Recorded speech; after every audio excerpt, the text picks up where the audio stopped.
Accidents arising from the use of hand tools are frequently caused by human error.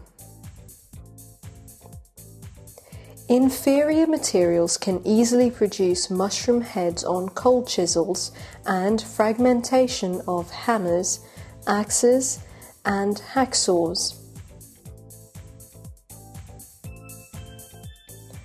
Poor quality tools increase the risk of accidents and also reduce the efficiency of work. It is the contractor's duty to ensure that his workmen are properly instructed in the selection and the use of the correct tool for the job, and that they have the correct tools for the job. Power tools, however, allow many jobs to be carried out more efficiently and with greater speed and accuracy.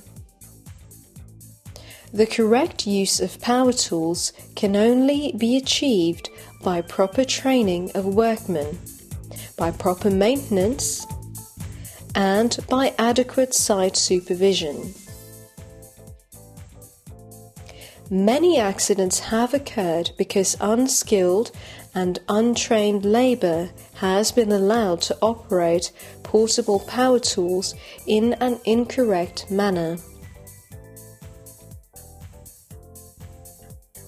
Contractors will always ensure that employees have power tools that are safe for use and that employees are appropriately trained in the correct use of power tools.